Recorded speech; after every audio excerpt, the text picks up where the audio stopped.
1963년 터키의 한 남자가 망치를 휘두릅니다. 벽이 무너지고 그 뒤로 터널이 모습을 드러냅니다. 그는 계속해서 파고 더 많은 터널과 방들을 발견합니다. 마침내 그는 도시 전체를 쳐다냅니다. 지하 18층, 안반 속으로 85m 깊이 뻗어 있는 거대한 도시. 2만 명이 거주할 수 있는 공간. 모든 것이 수작업으로 만들어졌고 수세기 동안 숨겨져 있었습니다. 누가 이 도시를 건설하기 시작했는지 아는 사람은 아무도 없습니다. 왜 건설을 멈췄는지도 알 수 없습니다. 학자들은 여전히 이 도시가 언제 건설되었는지 논쟁하고 있습니다. 3000년 전이라고 주장하는 사람들도 있지만 훨씬 더 오래되었다고 주장하는 이들도 있습니다. 논리를 거스르는 지하도시 데린쿠유에 오신 것을 환영합니다. 지금부터 펼쳐질 이야기는 프로시디아 엔지니어링에 실린 공학 연구와 터키 문화부의 고고학 발굴 보고서를 기반으로 합니다.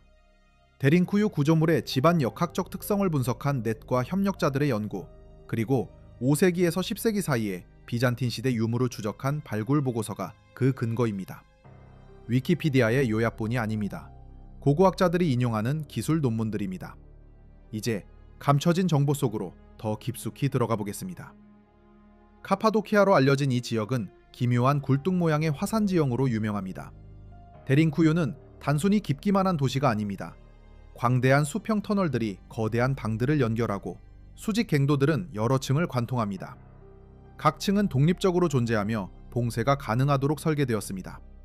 그러나 문제는 더 깊이 내려갈수록 더욱 기이한 광경이 펼쳐진다는 것입니다. 첫 번째 의문, 도대체 누가 이 도시를 건설했을까요? 터키 문화부는 기원전 8세기에서 6세기경 프리지아인들이 건설했을 것이라고 추정합니다. 뛰어난 석조 기술로 유명한 인도 유럽 민족인 프리지아인들은 기원전 12세기에서 7세기 사이에 번성했던 고대 왕국을 건설했습니다.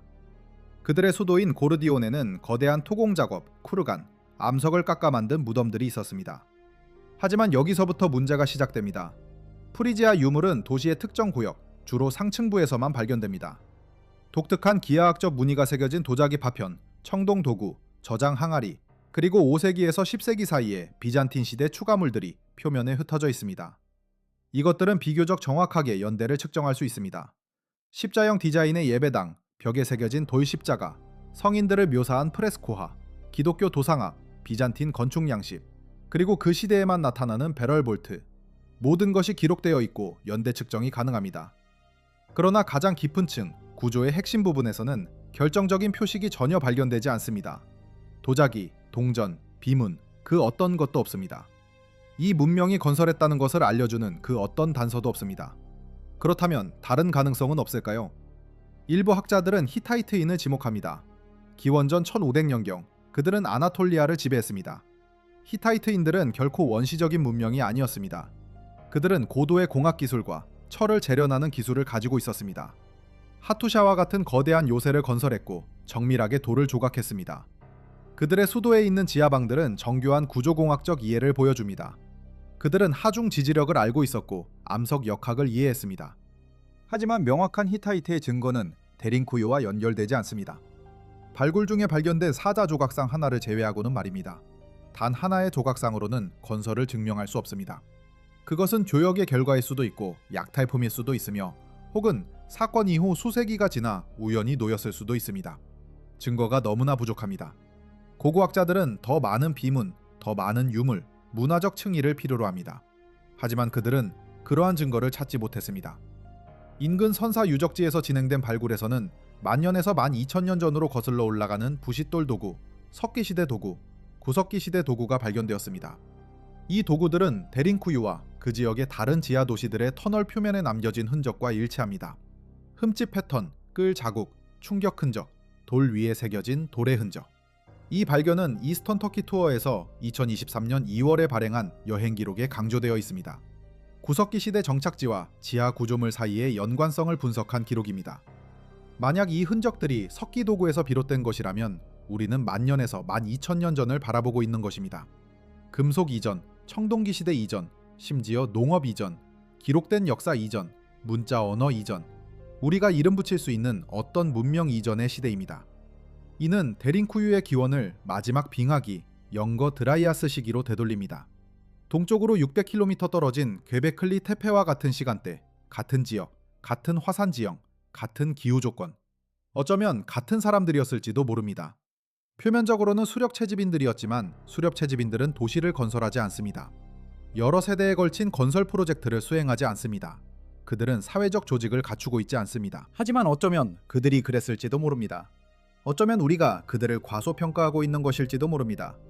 어쩌면 우리가 사용하는 범주가 잘못된 것일지도 모릅니다. 세 가지 경쟁적인 이론, 세 개의 다른 천년, 3500년의 차이, 합의 없음, 동의 없음. 학자들은 건설자에 대해 동의할 수 없습니다.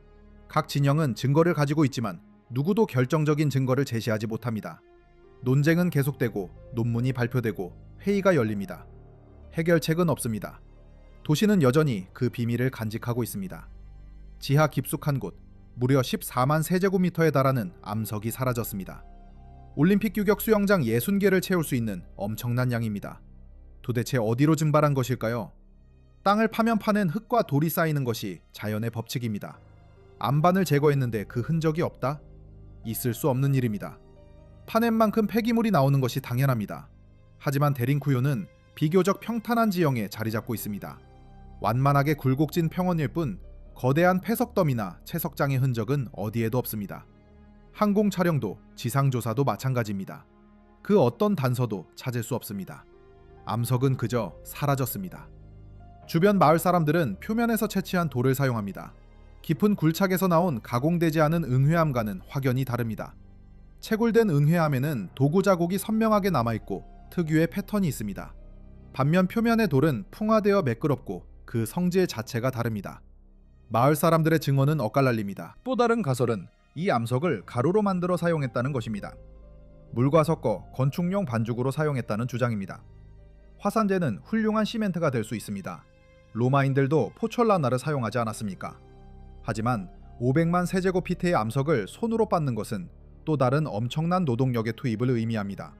그리고 그에 대한 증거 또한 찾을 수 없습니다. 대규모 맷돌도 고대 시멘트 공장도 산업적인 가공시설도 발견되지 않았습니다. 마치 모든 조각을 완벽하게 활용하여 단 하나의 쓰레기도 남기지 않은 듯합니다. 이러한 수준의 계획은 중앙통제, 물류, 공급망 관리와 같은 현대적인 조직에서나 볼 법한 특징입니다. 고대 수작업 채굴과는 거리가 멉니다. 규모 자체가 맞지 않습니다. 현대 채굴 장비조차 시간당 고작 몇백 세제곱피트 정도를 옮길 수 있을 뿐입니다. 최적의 조건과 최첨단 장비를 갖추고도 말입니다.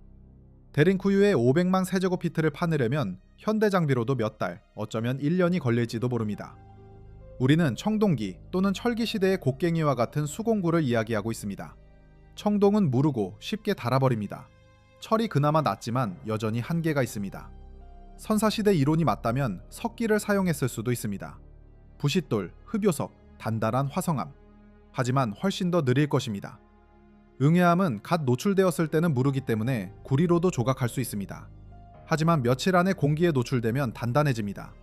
이 특성이 채굴을 용이하게 했을지는 모르지만 여전히 수백만 시간, 수백만 번의 끌질, 수백만 바구니의 짐을 좁은 터널을 통해 가파른 경사를 따라 낮은 통로를 지나 운반해야 했습니다. 어떤 터널은 웅크리거나 기어서 지나가야 합니다. 상상해 보십시오. 바구니에 돌을 가득 담아 나르는 모습을. 매일, 매년 반복되는 고된 노동입니다. 만약 2만 명이 풀타임으로 건설에 참여했다면 효율적인 분업과 최적의 조직, 휴식 없는 작업이 전제되어야 수십 년이 걸릴 것입니다. 하지만 이는 비현실적입니다. 만약 수세기에 걸쳐 점진적으로 확장되었다면 어떨까요? 수백 명의 인력이 천천히 확장하고 층을 추가하고 방을 연결하는 방식이라면 더 합리적일 수 있습니다. 하지만 그렇다면 다시 질문으로 돌아갑니다.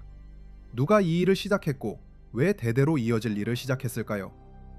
자신이 결코 완성된 모습을 볼 수 없는 일에 왜 헌신했을까요?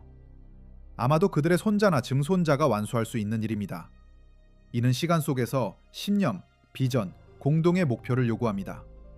그러나 문제는 여기서 시작됩니다. 과연 누가, 왜 이런 거대한 지하 도시를 건설하기 시작했을까요?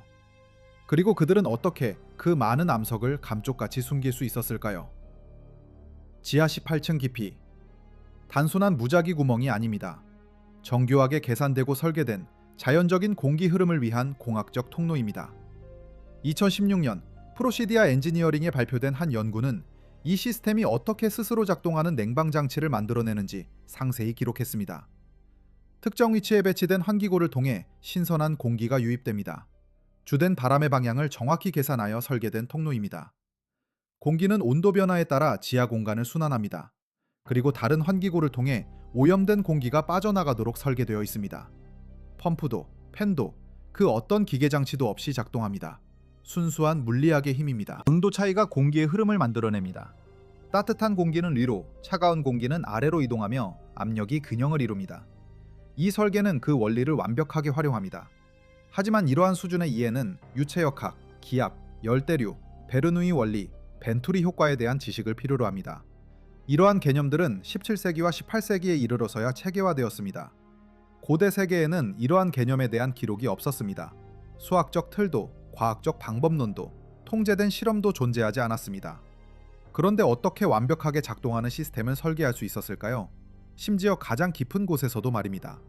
지하 18층 깊이까지도 신선한 공기가 공급된다고 합니다. 연구자들은 연기를 사용하고 공기질 측정기를 사용하고 이산화탄소 농도와 산소 비율을 측정하여 이를 확인했습니다. 놀랍게도 환기 시스템이 열려 있을 때 지하의 공기질은 지상과 거의 동일한 수준을 유지했습니다.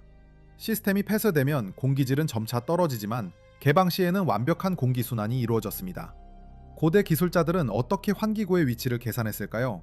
어떤 각도와 넓이가 최적의 효과를 낼지 어떻게 알았을까요? 최적의 간격, 유량, 필요 용량을 어떻게 측정했을까요? 현대 환기 및 냉방공학 또한 유사한 원리를 사용하지만 현대의 엔지니어들은 컴퓨터, 시뮬레이션 소프트웨어, 그리고 수세기에 걸쳐 축적된 지식을 가지고 있습니다. 고대 건축가들은 관찰과 시행착오, 어쩌면 실수를 통해 해답을 찾았을지도 모릅니다. 하지만 실수는 곧 질식을 의미합니다. 거주 불능구역이 발생할 수도 있습니다. 지하에서 사람들을 질식하게 만들 위험을 감수하면서 환기 시스템을 시험할 수는 없습니다. 생명을 담보로 실험할 수는 없는 노릇입니다. 단 한 번의 잘못된 계산으로도 전체 층이 질식할 수 있습니다. 2만 명의 생명이 걸린 문제에서 오류는 용납되지 않습니다. 이러한 정밀성은 고도의 계획, 어쩌면 수학적 모델, 일종의 계산, 설계 도면을 암시합니다. 하지만 환기구의 치수가 기록된 점토판은 발견되지 않았습니다. 시스템은 그저 존재하며 완벽하게 작동합니다.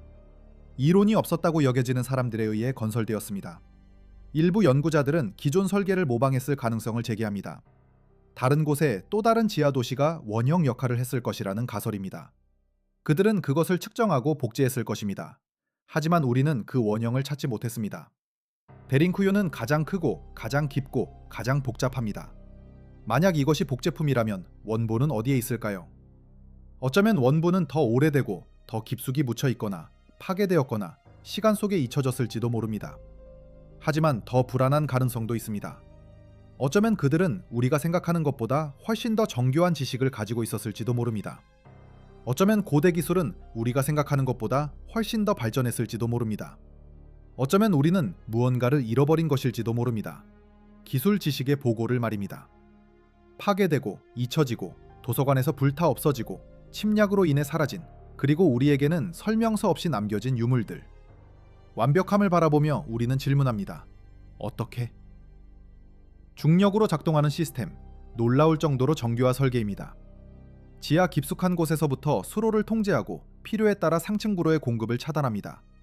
밸브를 잠그고 물길을 막아 도시를 공격하는 적들의 독살 시도를 원천 봉쇄하는 것이죠. 적들은 도시를 점령하려 할 것입니다. 하지만 물을 오염시킬 수는 없습니다. 이것은 단순한 방어 시설이 아닙니다. 치밀한 전략이자 고도의 군사적 논리가 담겨 있습니다. 더욱 놀라운 사실은 이 모든 통제 시스템이 가역적이라는 점입니다. 가장 낮은 층에서 물길을 열면 물은 위로 솟아올라 도시 전체로 퍼져나갑니다. 그 누구도, 심지어 최상층에 있는 자조차도 이 흐름을 막을 수 없습니다. 멈출 수도 오염시킬 수도 없습니다. 완벽에 가까운 보안 구조입니다. 하지만 의문은 여기서 시작됩니다. 이 거대한 지하 도시를 건설한 사람들은 어떻게 생존했을까요? 인간은 생존을 위해 매일 최소 2에서 3리터의 물을 섭취해야 합니다. 특히 뜨거운 환경에서는 더욱 그렇습니다. 카파도키아의 여름은 때때로 40도를 넘나듭니다. 화씨 104도에 달하는 살인적인 더위죠. 지하 도시는 그나마 시원하겠지만 그렇다고 해서 완전히 서늘한 것은 아닙니다. 보통 15에서 20도 정도를 유지합니다. 여전히 수분 보충이 필수적입니다. 돌을 깎는 작업은 필연적으로 먼지를 발생시킵니다. 공기 중에 떠다니는 미세한 입자들은 노동자들의 폐를 공격하고 목을 마르게 합니다.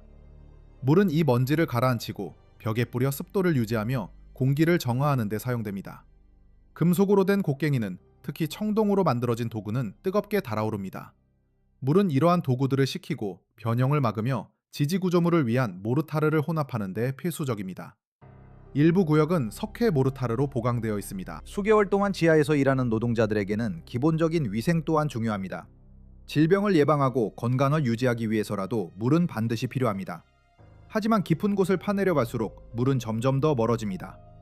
최초의 건설자들은 어떻게 이 문제를 해결했을까요? 일각에서는 지상에서 물을 끌어다 썼을 것이라고 추측합니다. 임시 수원으로는 가능했을지도 모릅니다. 하지만 카파도키아는 반사막지대입니다. 연간 강수량은 400mm, 약 16인치에 불과합니다. 그마저도 대부분 겨울과 봄에 집중되어 있습니다. 여름은 극도로 건조하고 혹독합니다. 지표수는 매우 희귀하며 계절성 하천은 말라버리기 일쑤입니다. 그렇다면 우물은 어떨까요? 깊이가 얕아 쉽게 고갈될 수 있습니다. 만약 의지할 만한 물 공급 없이 섭씨 40도의 더위 속에서 85m를 파내려 간다면 당신은 죽음을 맞이할 것입니다. 열사병과 탈수, 그 어떤 것으로도 살아남을 수 없습니다. 하지만 만약 그들이 정확히 지하수맥의 위치를 알고 있었다면 어떨까요?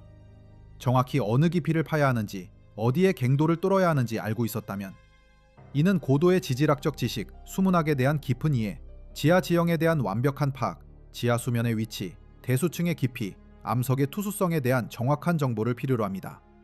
현대의 지질학자들은 탄성파 탐사, 지중 레이더, 시험 시추 등의 방법을 사용합니다. 고대의 건설자들에게는 이러한 기술이 없었습니다. 그런데도 그들은 물을 찾아냈습니다. 그것도 깊고 끊임없이 흐르는 풍부한 물을 말입니다. 실패한 우물이나 버려진 갱도, 마른 웅덩이의 흔적은 전혀 발견되지 않았습니다. 그들은 어떻게 알았던 걸까요? 그들은 점진적으로 도시를 확장해 나갔습니다. 비교적 얕은 깊이, 약 20에서 30m에서 물을 발견했고 그 물을 이용하여 더 깊은 곳을 파내려 갔습니다. 층을 거듭할수록 점점 더 깊숙이 말입니다. 논리적으로는 말이 됩니다. 물 문제를 해결하고 점진적인 개발을 가능하게 합니다. 하지만 가장 깊은 층에서도 상층부와 동일한 건축 기술, 동일한 도구 흔적, 동일한 스타일의 방, 동일한 건축적 특징이 발견됩니다. 마치 처음부터 계획된 것처럼 점진적인 진화의 흔적은 보이지 않습니다. 일관된 설계는 계획을 필요로 합니다. 계획은 최종 깊이에 대한 지식을 필요로 합니다. 최종 깊이에 대한 지식은 85m 아래에 물이 있다는 것을 알아야 한다는 의미입니다. 그들은 어떻게 알았을까요? 현대 기술 없이 어떻게 그것이 가능했을까요? 만약 당신이 이처럼 기록으로 남겨진 역사 속 미스터리와 고고학적 발견에 흥미를 느낀다면 구독하십시오. 이것은 우리의 연구를 지원하는 가장 좋은 방법입니다. 또한 지금 당신이 시청하고 있는 도시를 댓글로 남겨주세요. 이 이야기는 이단과 울루 사이가 2013년에 발표한 암석 역학과 암석 공학 46권에 실린 데링쿠유의 구조적 안정성과 집안 공학적 의미를 분석한 지질 역학적 평가 자료를 기반으로 합니다. 이제 다시 이야기로 돌아가 보겠습니다. 중앙에 작은 구멍, 감시창일까? 아니면 창을 꽂기 위한 자리일까? 주요 통로마다 하나씩 존재한다. 어떤 터널에는 10m마다 문이 설치되어 있다. 주 출입구의 처음 50m 구간에는 일련의 문들이 연이어 나타난다. 마치 관문처럼 깊숙한 곳까지 안전을 확보하기 위한 장치일까? 하지만 엔지니어들도 설명하지 못하는 것이 있다. 그들은 어떻게 이 거대한 물체들을 움직였을까? 반톤이 넘는 돌문들. 이 문들을 굴리려면 완벽하게 매끄러운 궤도가 필수적이다. 바닥과 벽에 새겨진 궤도는 존재하지만 허용 오차가 믿을 수 없을 정도로 작다. 문은 궤도에 정확히 맞아야 한다. 너무 헐거우면 밀폐되지 않고 너무 빡빡하면 굴러가지 않는다. 우리는 밀리미터 단위의 정밀도를 이야기하고 있는 것이다. 부드러운 화산암 지대에서 오직 수공구를 사용하여 이 정도의 정밀도를 구현했다는 것은 불가사의에 가깝다. 현대의 석공 기술은 컴퓨터로 제어되는 다이아몬드 톱을 사용해서야 겨우 달성할 수 있는 수준이다. 고대 건축가들은 굴이나 청동끌, 어쩌면 그보다 후대에 철제끌을 사용했을 것이다. 문에는 또한 중앙에 구멍이 뚫려 있다. 이 구멍은 어떤 목적을 가지고 있었을까? 지렛대를 꽂아 문을 제자리에 밀어넣고 지렛대를 제거한다. 그러면 잠금 장치가 작동하는 방식이다. 이론적으로는 간단하지만 실제 엔지니어림은 경이롭기 그지없다. 문은 완벽한 균형을 필요로 한다. 무게중심이 정확히 중앙에 있어야 한다. 그렇지 않으면 똑바로 굴러가지 않고 흔들리거나 막혀서 쓸모없게 될 것이다. 데링쿠유에는 이러한 문이 수십 개나 존재한다. 모두 작동 가능하며 정밀하게 균형이 잡혀 있다. 일부는 3,000년이 넘은 지금까지도 작동한다. 마모된 흔적은 규칙적인 사용을 보여준다. 수천 번의 개폐, 돌과 돌의 마찰. 그럼에도 불구하고 메커니즘은 여전히 작동한다. 이는 숙련된 조각 기술뿐만 아니라 도구 제작을 위한 야금 지식, 마찰에 대한 이해, 기계적 이점, 재료 공학에 대한 깊은 이해를 암시한다. 이 모든 것을 우리가 고대인이라고 분류하는 사람들이 해냈다는 말인가? 그러나 문제는 여기서부터 시작된다. 과연 그들이 전부였을까? 인구 수용량. 이 숫자는 언제나 논쟁의 중심에 있었습니다. 도시에 허용된 공간은 과연 얼마나 될까요? 2만 명. 현재까지 받아들여진 추정치입니다. 하지만 이 숫자는 단순히 방의 개수, 공간의 크기, 저장 용량, 식량 생산 면적을 토대로 계산된 것뿐입니다. 2만 명의 사람들이 지하에 산다는 가정을 과연 누가 증명할 수 있을까요? 수개월에 걸친 고고학적 조사. 그들은 가용한 방을 측정하고 부피를 계산하고 인구 밀도를 추정했습니다. 결론은 2만 명. 어떤 자료에서는 18,000명, 또 다른 자료에서는 3만 명까지 제시합니다. 하지만 2만 명이 기준입니다. 여기서부터 문제가 시작됩니다. 한 사람이 생존을 위해 필요한 최소 공간은 약 2제곱미터. 단순히 눕기 위한 공간일 뿐입니다. 움직일 수도, 일할 수도, 요리할 수도, 물건을 보관할 수도 없습니다. 단지 누울 공간. 2만 명에게 필요한 최소한의 공간은 4만 제곱미터입니다. 그러나 그들은 두억이 필요하고 공동 요리 공간, 화덕, 식량 준비 공간, 곡물 창고, 와인, 기름, 말린 고기, 채소 저장 공간이 필요합니다. 가축, 소, 양, 염소, 어쩌면 말을 위한 마구간, 다양한 종교의 예배당, 회의실, 의사결정, 조정을 위한 공간, 물탱크, 비상 공급품, 폐기물 처리구역, 화장실, 쓰레기 구덩이, 처리구역. 이 모든 것이 공간을 필요로 합니다. 현재 관광객에게 공개된 도시는 간지 8개 층, 총 18개 층이라고 알려져 있지만 이마저도 충분하지 않습니다. 방들은 균일하지 않습니다. 어떤 층은 넓은 공간이 있고 어떤 층은 좁은 통로로 이루어져 있습니다. 어떤 층은 저장 공간이 주를 이루고 어떤 층은 주거 공간이 주를 이룹니다. 모든 공간이 거주에 적합한 것은 아닙니다. 구조기둥이 공간을 차지하고 지지기둥, 환기구가 유용한 면적을 줄입니다. 계단은 층을 연결하고 경사로, 수직 접근로가 존재합니다. 이 모든 것이 수용량을 감소시킵니다. 사용할 수 없는 공간, 지지구조, 접근로를 고려하면 숫자는 매우 부족해집니다. 어쩌면 너무 부족할지도 모릅니다. 15,000명 혹은 그보다 훨씬 더 많은 도시가 여전히 숨겨져 있습니다. 봉인된 구역, 무너진 터널, 탐험하기에 너무 위험한 지역. 18층 아래에는 무엇이 있을까요? 고고학적 연구는 거대하고 탐사되지 않은 구역이 있음을 시사합니다. 지표 투과 레이더는 지도에 표시된 구역 아래의 빈 공간, 잠재적인 방, 이상 현상을 보여줍니다. 자연 동굴일 수도 있고 파낸 방일 수도 있고 전체 층일 수도 있습니다. 그러나 대부분은 접근할 수 없습니다. 터키 정부는 전체 탐사를 제한하고 있습니다. 구조적 우려가 타당합니다. 보존이 필요합니다. 아니면 다른 이유가 있을까요? 안전, 국가유산 보호, 관광 관리 때문일까요? 만약 숨겨진 구역이 탐사된 구역과 같다면, 똑같이 발전되고 똑같이 정교하고 똑같이 인구가 많다면 도시는 알려진 크기의 2배, 심지어 3배가 될 수 있습니다. 그렇다면 최초의 건설은 더욱 광기에 가까워지고 더욱 불가능해집니다. 여기서 또 다른 의문이 생겨납니다. 만약 2만 명이 편안하게 대피하여 식량과 물자를 비축하고 활동할 공간까지 확보할 수 있었다면 이 도시와 지역, 그리고 여러 협력 도시들의 지상 인구를 부양한 사람들은 과연 얼마나 되었을까요? 지상 도시는 어디에 있는 걸까요? 우리는 흩어진 마을과 몇몇 유적, 흩뿌려진 도자기 조각, 주춧돌을 발견할 뿐입니다. 그 어떤 것도 이 규모에 맞지 않습니다. 지상에 2만 명의 거주민이 있었다는 증거는 어디에도 없습니다. 이러한 건축물을 지탱할 만한 경제 기반을 암시하는 그 무엇도 없습니다. 인구 통계학적 수수께끼는 풀리지 않고 있습니다. 숫자는 맞지 않습니다. 무언가가 빠져 있습니다. 인구가 더 적었거나 지상 증거가 풍화되었거나 우리가 잘못된 곳을 찾고 있거나 아니면 이 모든 모델 자체가 틀렸을 수도 있습니다. 상상해 보십시오. 현대식 터널 굴착 기계는 연질 안반에서 하루에 불과 20m 정도를 굴착할 수 있습니다. 최적의 장비와 좋은 조건이 갖춰진다면 말입니다. 그렇다면 8km는 현대 기술로도 수년이 걸리는 작업입니다. 그런데 고대 건축가들은 이 모든 것을 수작업으로 팠다고 합니다. 도대체 왜 그랬을까요? 어떤 전략적 이점이 8km에 달하는 터널을 정당화할 수 있을까요? 지상에서 9km는 2시간이면 걸어갈 수 있는 거리입니다. 하지만 지하에서는 시간이 더 오래 걸립니다.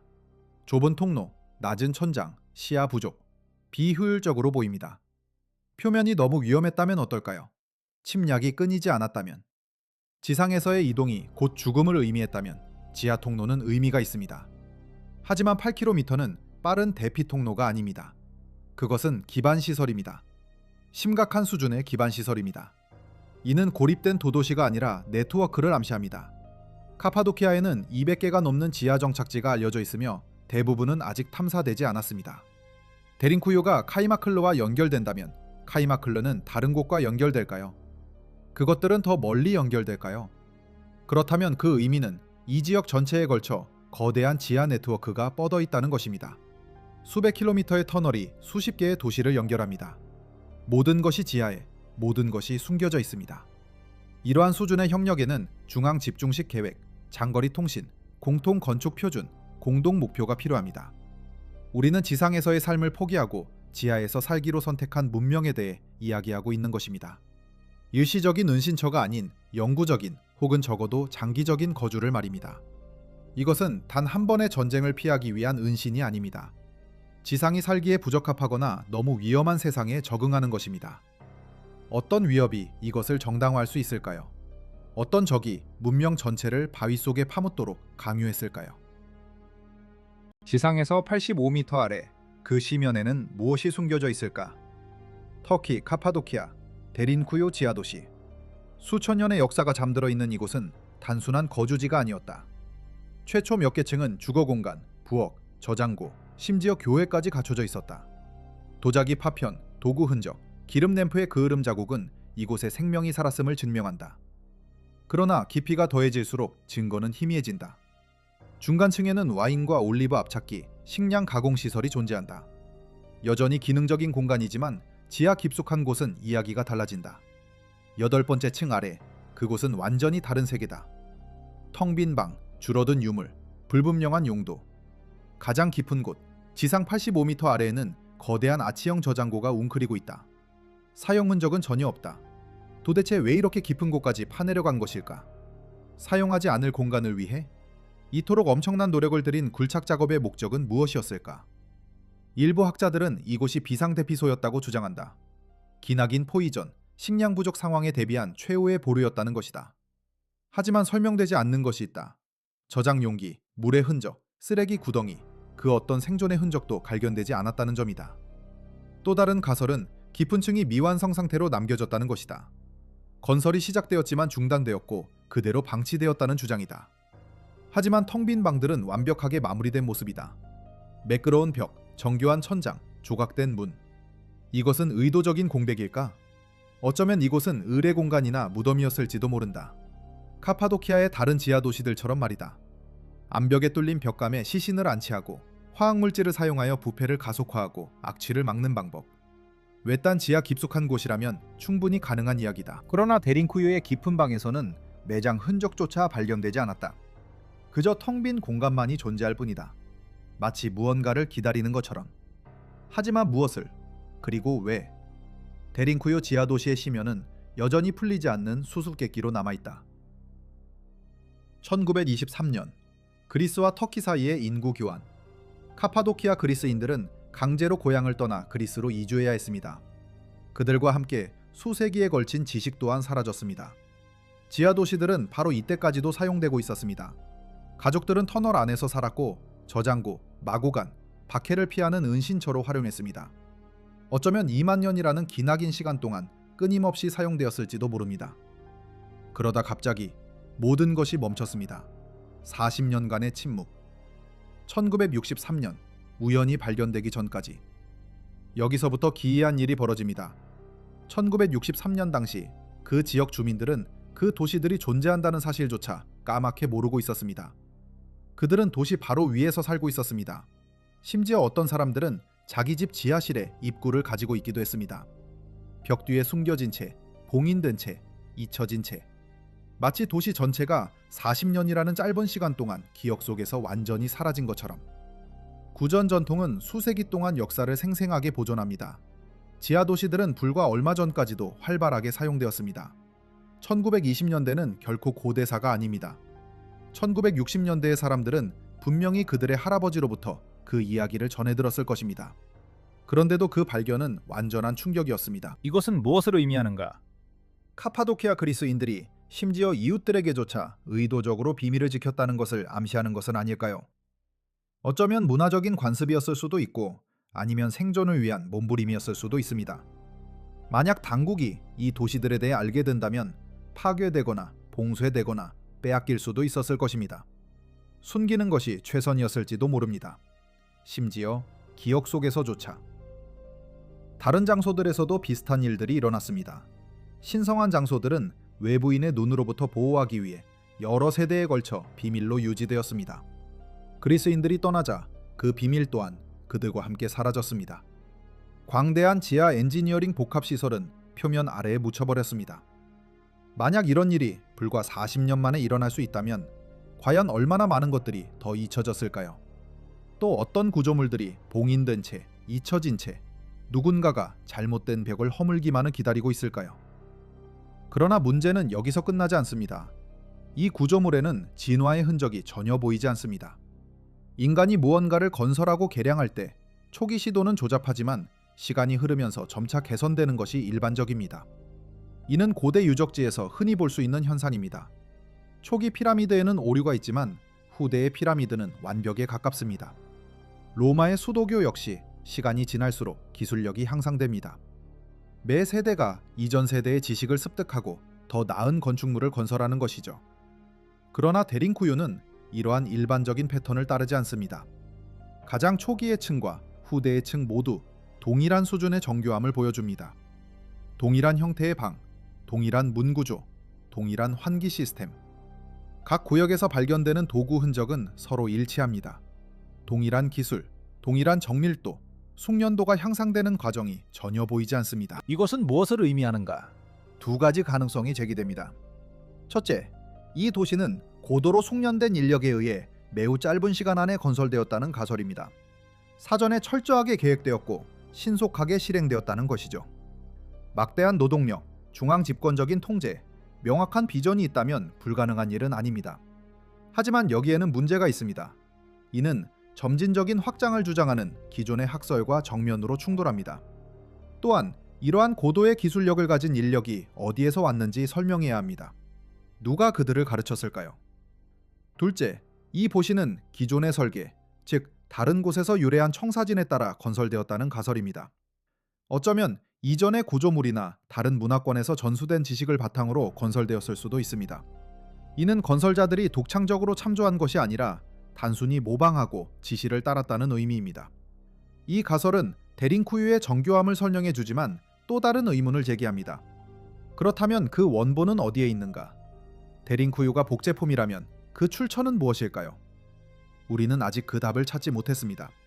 카파도키아의 다른 어떤 지역에서도 이보다 앞선 발전 단계를 찾아볼 수 없습니다. 프로토타입은 존재하지 않습니다.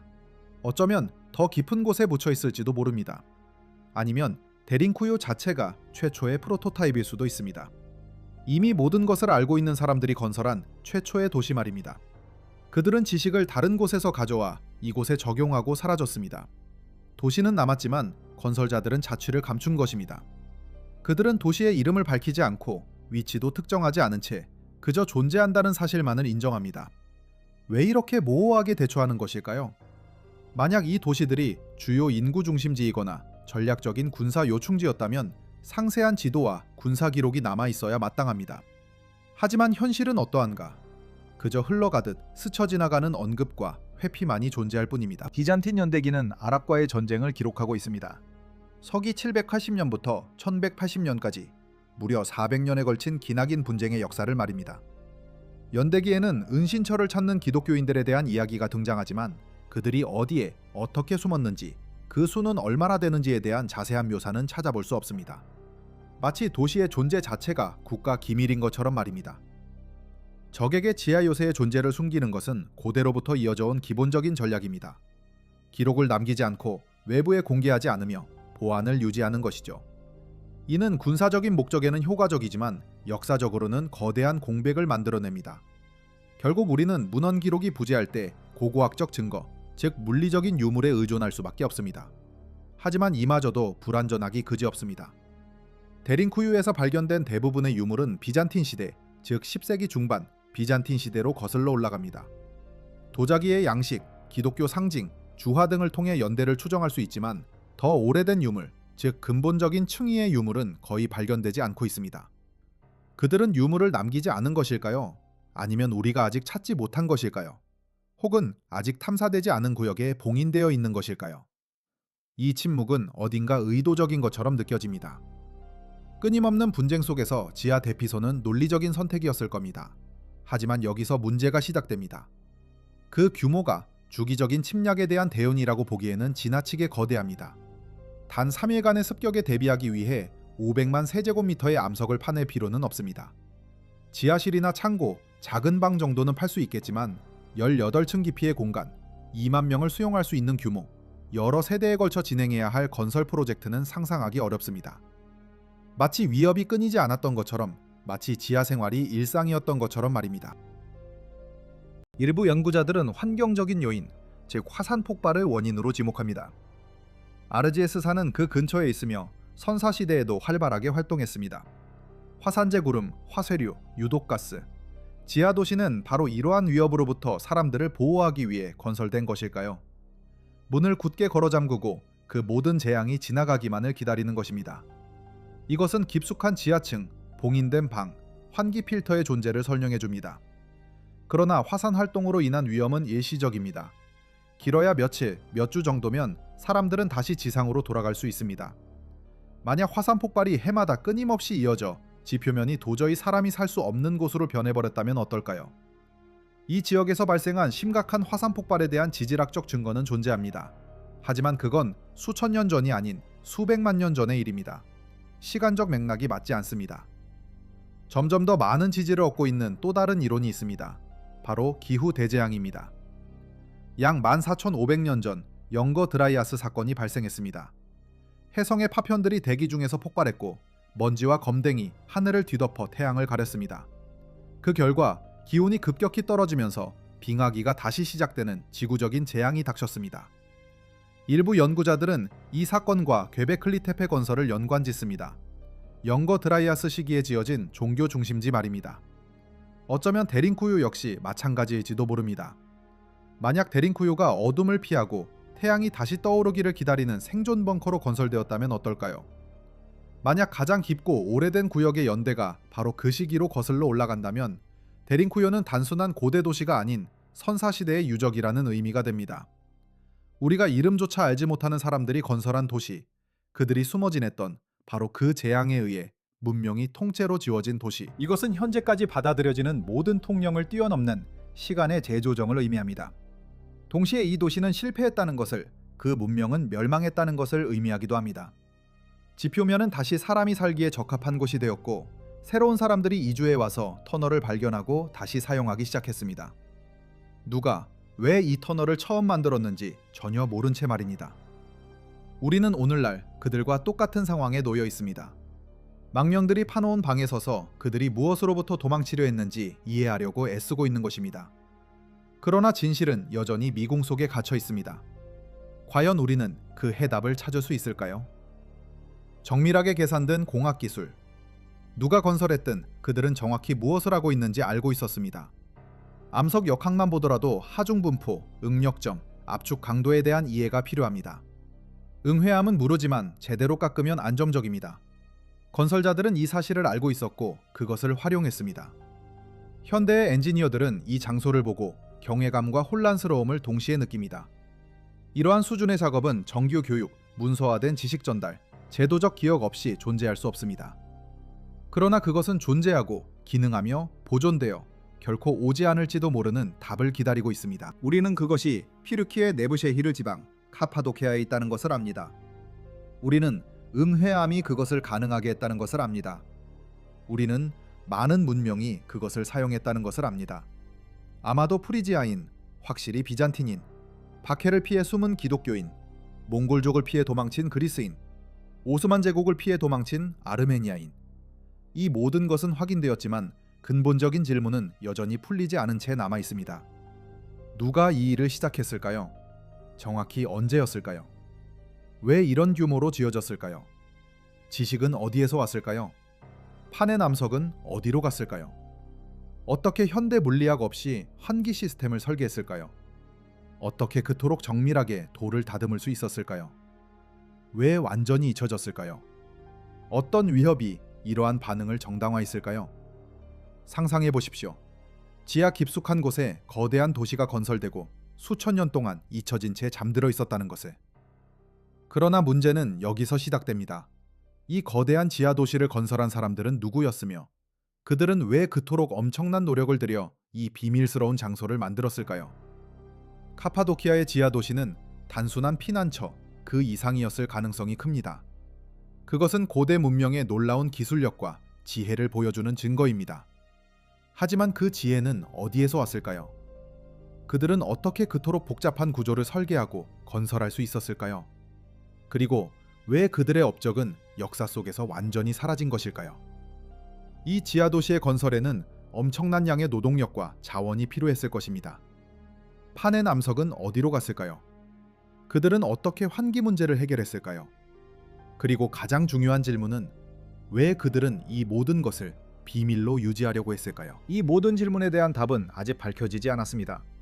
하지만 카파도키아의 지하 도시는 우리에게 고대 문명의 놀라운 능력과 그들이 직면했던 위협에 대해 다시 한번 생각하게 만듭니다. 그리고 어쩌면 이 지하 도시의 비밀을 풀 수 있는 열쇠는 아직 발견되지 않은 또 다른 고대 유적에 숨겨져 있을지도 모릅니다. 서기 2015년 내셔널 지오그래픽은 충격적인 보고서를 발표합니다. 고대 성체 인근에서 또 다른 거대한 지하 도시가 발견되었다는 것. 초기 조사 결과 그 규모는 데링쿠유의 3분의 1 이상으로 추정됩니다. 깊이 113m, 면적 46만 제곱미터. 만약 이 추정이 사실이라면 우리는 역사의 판도를 다시 써야 할지도 모릅니다. 데링쿠유는 가장 큰 지하 도시가 아닙니다. 단지 우리가 완전히 탐사한 가장 깊은 도시일 뿐입니다. 땅속 깊은 곳에는 아직 얼마나 많은 미지의 도시들이 잠들어 있을까요? 이 거대한 지하 네트워크는 과연 어디까지 뻗어 있는 것일까요? 그리고 봉인된 고역 안에는 무엇이 숨겨져 있을까요? 터키 정부는 현재 접근을 엄격히 통제하고 있습니다. 보존 문제, 구조적 위험. 물론 합리적인 이유가 존재합니다. 하지만 동시에 감추고 싶은 진실이 있다는 의혹은 더욱 증폭됩니다. 그들은 무엇을 숨기려 하는 것일까요? 그 밀실 안에는 과연 무엇이 들어있을까요? 아무것도 없을 수도 있습니다. 그저 평범한 고고학적 유물일 수도 있습니다. 하지만 어쩌면 우리가 알고 있다고 믿는 카파도키아의 역사, 고대 기술 문명, 그리고 이 지역에 존재했던 고도로 발달한 문명에 대한 모든 것을 뒤바꿀 증거가 숨겨져 있을지도 모릅니다. 데링쿠유, 그 자체도 1963년까지는 전설에 불과했습니다. 그저 떠도는 이야기, 소문에 불과했습니다. 그러다 갑자기 현실이 되었습니다. 그렇다면 아직 우리를 기다리는 것은 무엇일까요? 어떤 숨겨진 이야기들이 진실로 밝혀질 날을 기다리고 있을까요? 전등 불빛 아래 드러난 흔적들, 표지판, 그리고 현대적인 계단까지 모든 것이 통제되고 안전하게 관리되는 공간. 그러나 더 깊은 곳으로 향하는 길은 철저히 봉쇄되어 있습니다. 수직갱도는 곧게 잠겨 있고 좁은 통로는 위험구역으로 분류되었으며 지하 공간은 봉인되었습니다. 특별허가, 고고학적 승인, 그리고 안전장비 없이는 접근조차 불가능한 곳. 그곳을 실제로 목격한 사람은 극히 드물고 기록으로 남긴 이는 더욱 적습니다. 도대체 지하에는 무엇이 존재하는가? 단순한 저장 공간일까? 아니면 이 미스터리를 풀 결정적인 반서가 숨겨져 있을까? 어쩌면 해답은 데링쿠유 지하도시 자체가 아니라 주변 지역, 아직 연결되지 않은 다른 장소들에 있는 것은 아닐까요? 피르키의 동쪽으로 600km 떨어진 곳에는 괴베클리 테페가 있습니다. 11,000년 전 거석신전이 농경고다, 도자기보다 먼저 세워졌다는 사실은 무엇을 의미할까요? 수렵 채집인들이 이 거대한 구조물을 건설했다는 주장은 과연 합리적일까요? 이 건축물은 고도의 조직력, 치밀한 계획, 그리고 지속적인 노동력을 필요로 합니다. 데링쿠유와 마찬가지로 풀리지 않는 의문이 꼬리를 물고 이어집니다. 만약 선사시대 문명 이론이 사실이라면 두 장소는 유사한 시간대에 건설되었을 가능성이 있습니다. 두 곳 모두 지구적 재앙에 대한 인류의 생존 반응이었을 수도 있습니다. 그렇다면 이들은 같은 이야기, 같은 문명의 일부일지도 모릅니다. 기념비와 은신처를 건설하고 지식을 보존하려 애썼지만 결국 실패하고 사라진 문명.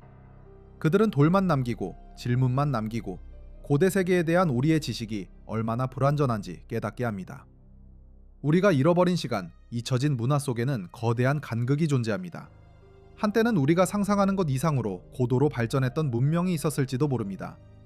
데링쿠유는 더 큰 그림의 한 조각일 수도 있고, 아니면 우리가 상상조차 할 수 없는 이유와 목적을 가진 사람들이 건설한 유일무이한 존재일 수도 있습니다.